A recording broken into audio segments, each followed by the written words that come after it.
The regular season is over. It's time to talk the NBA play-in tourney and recap those futures bets. Let's talk some basketball. What's going on, everyone? Welcome back in to another episode for Just a Bet Outside. I am your host, Steven, and welcome to the NBA play-in tournament, baby. That's right. Get rid of all those Wizards and Blazers and Hornets and all the crappy teams. It's time for some real NBA basketball now. I am really excited about it. But before we get into what we're talking about in this video, I want to say thank you to everyone because on day one of the NBA regular season, we had 6,905 subscribers. Today, we just passed 23,000. Just blown away. It's been a lot of fun. It was a wild season, too, including what everyone remembers, the 30-4 historic run that we went on to start the year. Not the very beginning of the year, but I think it was like a couple months in. That was just absolutely crazy. I don't think I'll ever do it again, but I'm going to give it a shot next year, of course. But anyways, we also had our bumps like just recently, losing like 5 on the hook in 3 days, and just you know how betting goes. That's just how it is. Kobe White becoming a Jabbo Hall of Famer, winning us some money. That was pretty awesome what he did with that stretch. But anyways, it was a lot of fun. But to me, this is not just about bets. This is about our community. It's about grinding every day and talking with you guys, whether it's in the comments, on Twitter, on Discord. I try to talk to everybody, as many people as I can that I have time for, and just talking sports every day. Like, I wake up every day and I talk more sports. I talk more bets, and that's what it's about to me. And I just want to say thank you. I know Ryan says thank you too. It's just been an awesome ride, and we just keep grinding away every single sport every day. So thank you guys. I appreciate it. But now, before we get into the bets and all that, we got to start it with a play-in tourney dad joke. So here we go, and I like this one. I'm just going to tell you right now. So here we go. Why did the Mexican take anti-anxiety medication? For Hispanic attacks. That's a pretty good one. Okay, anyways, in this video, we're going to recap the weekend bets and finish up how we finished over the regular season. And then we're going to do something that not a lot of channels do. We're going to actually recap the NBA future bets that we gave out at the beginning of the season and mid-season, and see how we did. Those are kind of fun to look back at. And then I'm going to preview both games, Lakers, Pelicans, Warriors, Kings. I have a bet for each game, and then we'll finish it with that bets recap. So hit that like button. Leave a comment below like you guys have been doing all NBA season long. If you're new to the channel, hit that subscribe button. You won't regret it. This community is awesome. We all help each other out. It's a positive community, and it's just a lot of fun to talk sports. So that's what we got.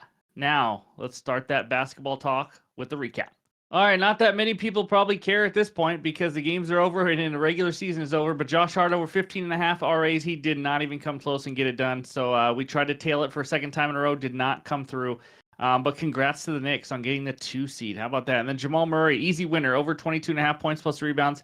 And then we had Emmanuel quickly over 12.5 RAs. He did not get the job done as well. And then on Sunday, the last game, I gave out one bet. It was a winner. It was a smaller winner because Scoot Henderson ended up not playing. But we had Austin Reeves, 12-plus points. Remember that name. But those are the numbers. We had a tough, like I said, 2-week stretch that just absolutely killed us. Obviously, it'd be nice to take that away. We're probably up around 20 units.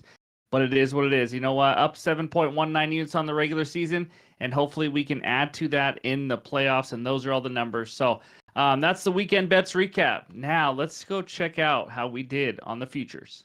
All right, now let's recap the future bets that me and Ryan made. I don't know how many of you even watched the preview videos, but last couple seasons for NBA and MLB, we've done pretty well with future bets. We did okay. We won some money. We didn't do outstanding yet, at least. But exact finish, my Atlantic Division, Boston first, New York second. That was a nice plus 310 winner. Gotta love that. They actually finished first, second in the conference, as you guys all know.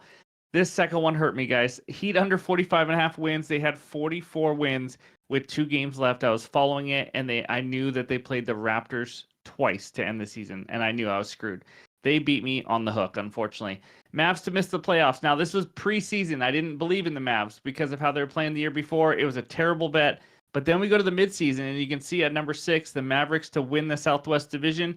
That was a winner at plus 170. I liked how they were playing. I liked what I saw, and they overtook the New Orleans Pelicans to win that. Along with Nikola Jokic to win MVP, maybe the easiest future bet in the history of the world. At mid-season break, people thought SGA had a chance. He just didn't, in my opinion.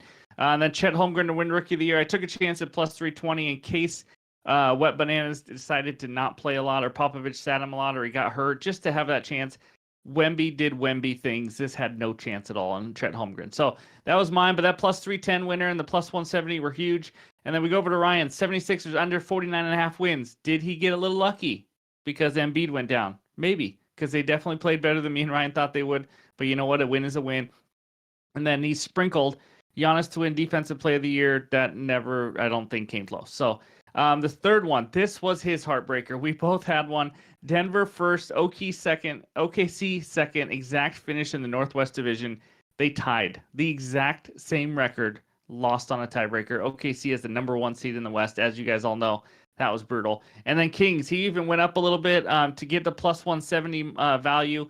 Over 47.5 wins. I forgot what they ended with. I just know it wasn't a 48, which he needed. 44, 45, I don't know, something like that. It was close, but not quite there. So we both had just an absolute heartbreaker. He lost on a tiebreaker. I lost on a hook. But still, you know, if you put a 1 unit, we put a half unit on the Giannis. But it's 4 and 5, about up 2.2 units. And then, as you can see on the bottom right, those are pending bets that we gave out in the midseason preview or predictions. Mavs to win the Western Conference. That would be a wild one. Plus 1,400 I gave out as a sprinkle. And then Clippers Celtics finals plus 642. I don't like it right now. I'm gonna be honest. I don't like how the Clippers are playing. So anyways, but those are 2 pending small bets. We just, as I like mentioned over and over, we are super transparent. I just thought it'd be fun to go over these futures bets. So anyways, enough of that. That's the recap for the weekend, the season, and the futures. But now it's time to talk some basketball. All right, this segment of the show is brought to you by our sponsor, Better Bet. That's BTR Bet, the best place to find, track, analyze, and share your bets. Click that link below in the description and go check it out. All right, the first play-in tournament game takes us out to New Orleans. We got the Pelicans hosting the Los Angeles Lakers. The Pelicans -1. Total in this game is 224. You know I'm not going to just jump into a best bet because I'm a sports nerd and I want to just talk the matchup a little bit. Maybe it helps you, maybe it doesn't. But head-to-head this season, Lakers won 3 out of the 4 games. They won the last 2 games by an average of 16.5 points, put an absolute beat down on the Pelicans. In those 3 wins out of the 4, they put up 133, 139, and 124 points. In the one loss, they didn't have D'Angelo Russell. Just wanted to point that out. Pelicans had their big 3 play in all 4 games. Obviously, that's Zion, McCollum, and Ingram. And then the 2 games they played in New Orleans, like this game will be, Lakers split those 2, going 1-1. So now some notes in this game. In the final 15 games of the year, Lakers finished 11-4. Pelicans finished 8-7. Obviously, some of that is the Ingram injury, but Lakers are playing well.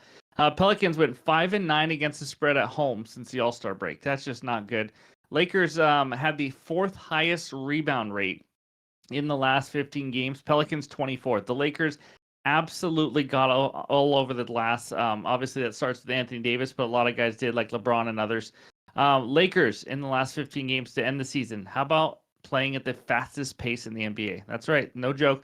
Pelicans played at the 9th slowest pace. So it's a contrast of styles, as you may have seen a little bit. But when the Lakers get their style and play their ball up and down, obviously it's advantage Lakers. But Lakers in the last 15, 6th best offensive rating. Pelicans 16th. An advantage possibly for the Pelicans, though, if they can take advantage of it, is that the Pelicans scored in the last 15, have scored the 5th highest percentage of their points on the fast break. They like to get out and go. Lakers have allowed the 5th most fast break points in the last 15 games. So can they? In order to get that, the Pelicans have to get stops. They have to create turnovers, obviously, and all that kind of stuff in order to get out and score a few in transition. But you know what? My best bet is not on the side. I'm Team Pelicans. I have been since last year. I want to see them win. I'm all about them. I'd like to see them finally come together, play as good as they can be. But this would be really hard, guys, to see the Lakers not win this game. I mean, it's LeBron James, Anthony Davis. They got more experience. So I definitely lean Lakers in this one, but I will be pulling for the New Orleans Pelicans. But my best bet in this game, I said remember that name because we're betting it again, just like we did on Sunday, the last day of the regular season. Give me Austin Reeves over 14.5 points at -115 on DraftKings. Now, last time we bet him on Sunday, it was a 12-plus points alt-line parlay. As you guys saw, he cashed. He scored 20. In the 4 games versus the Pelicans this year, he has scored 17, 20, 27, and 20 points, going well over in all 4 games.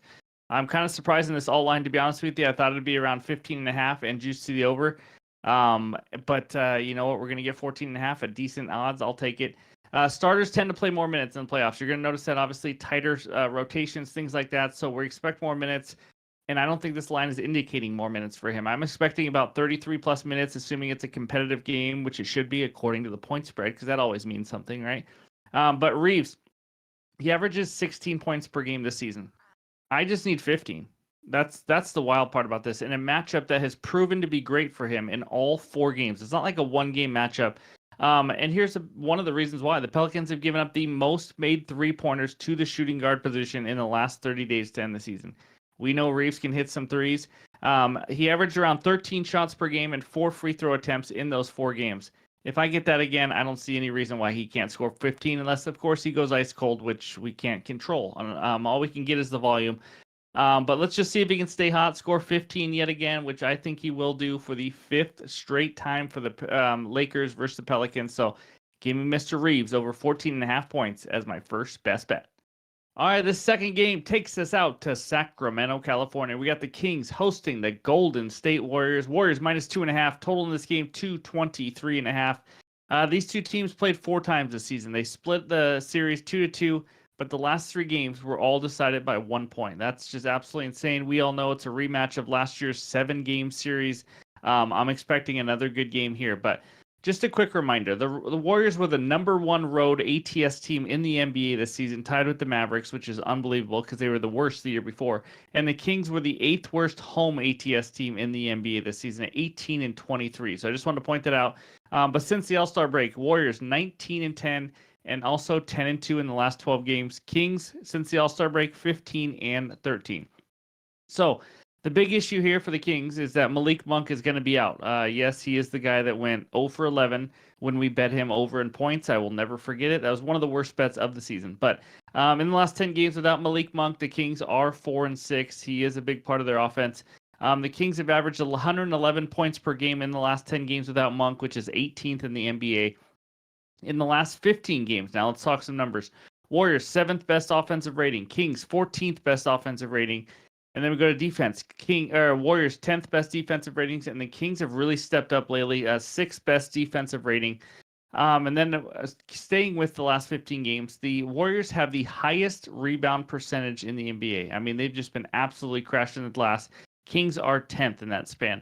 And then the Kings have allowed the fewest second chance points to their opponents in the last 15 games at only 9 points. They've also allowed only the second fewest opponent fast break points at 11.7 per game.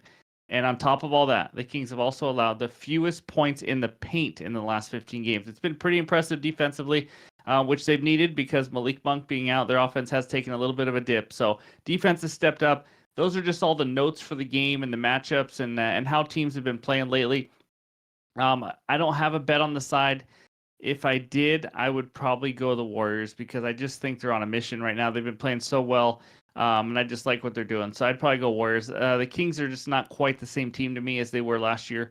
So anyways, that's just the lean, though. My best bet in this game, it's a player prop. It's not Steph Curry. It's not De'Aaron Fox. It's not Sabonis. Give me Keegan Murray over 23.5 points plus rebounds at -125 on DraftKings. Keegan Murray, let's talk about him. He's averaging 18 points and 6.2 rebounds per game with Malik Monk out of the lineup. So that's impressive right there. It's already a little bit over. That's only 10 games. In the games where he has played 30 plus minutes without Malik Monk, and let me tell you, like I've mentioned before, it's the playoffs. I expect him to have mid-30s minutes in a close game. He should just be absolutely playing almost the entire game. So in the games where he played 30 or more minutes, though, without Malik Monk, he went over this line in 7 of 9 games. In his last 5 games, I'm not counting the last game of the season, he barely played. It was just an ugly blowout of the Blazers. But the last 5 games before that, 43, 36, 38, 38, and 42 minutes played. I mean, this guy will be on the court for quite a long time. In the 10 games without Malik Monk, yes, I'm going to keep talking about it. He's averaging 16 shots per game. I mean, that's a ton of volume right there.